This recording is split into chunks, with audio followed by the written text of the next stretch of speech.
तो देखिए, दिल्ली के चुनाव में वार पलटवार का दौर तो खूब चला। आपने भी देखा कि किस तरीके से एक पार्टी दूसरी पार्टी पर आरोपों की बौछार कर रही है।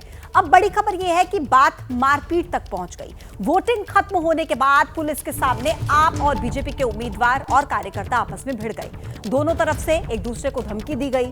संघ विहार में बीजेपी के उम्मीदवार चंदन चौधरी के दफ्तर के बाहर यह झड़प हुई, जिसकी तस्वीरें आप इस वक्त देख सकते हैं। मारपीट का आरोप आम आदमी पार्टी ने बीजेपी के कार्यकर्ताओं पर लगाया है।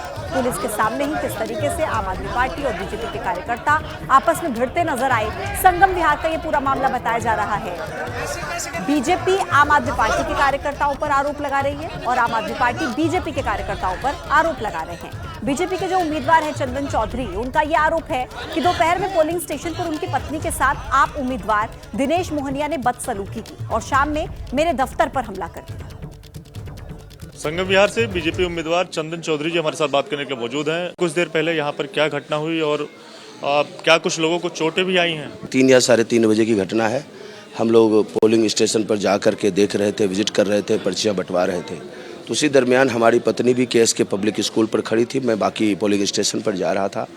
तो दिनेश मोहनिया इतनी देर में आता है और मेरी पत्नी से बदतमीजी करने लगता, तू कौन है, तू कैसे खड़ी यहाँ से, बिल्कुल गाली गलौज तरीके से। और उसके बाद जब चुनाव खत्म हो दिया, जब वोटिंग खत्म हो गई तो मैं लगभग 6 बज के समथिंग में अपने ऑफिस में बैठा। इतनी देर में एक संघ के पदाधिकारी, जो वरिष्ठ पदाधिकारी हैं, लोकसभा के प्रभारी भी हैं, वो आते हैं और उनको हाथ दबा करके देखो जी पथराव कर दिया, पथराव। तब मैं जैसे ही बाहर जाने लगा तो उन्होंने कहा नहीं आप बैठिए, मैं देखता हूँ। दिनेश मोहनिया ने आकर के ऐसे किया, बुलेट से आया, उतरा और पूरा गाली गलौज शुरू कर दिया। मैं था, 4-5 कार्यकर्ता थे, जिसमें 2-3 महिलाएं भी थी।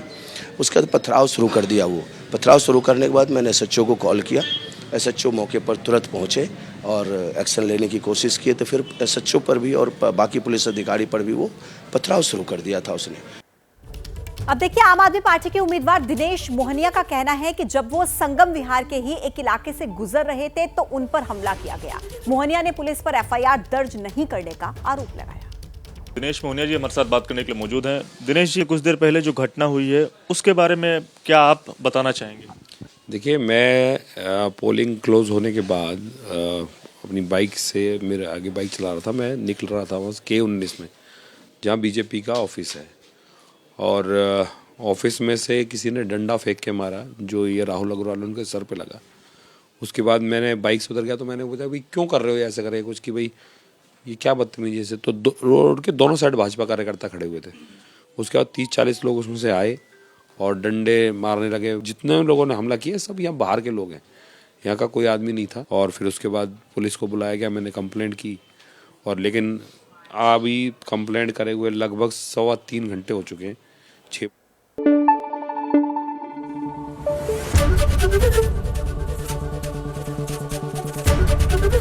ABP न्यूज आपको रखे आगे।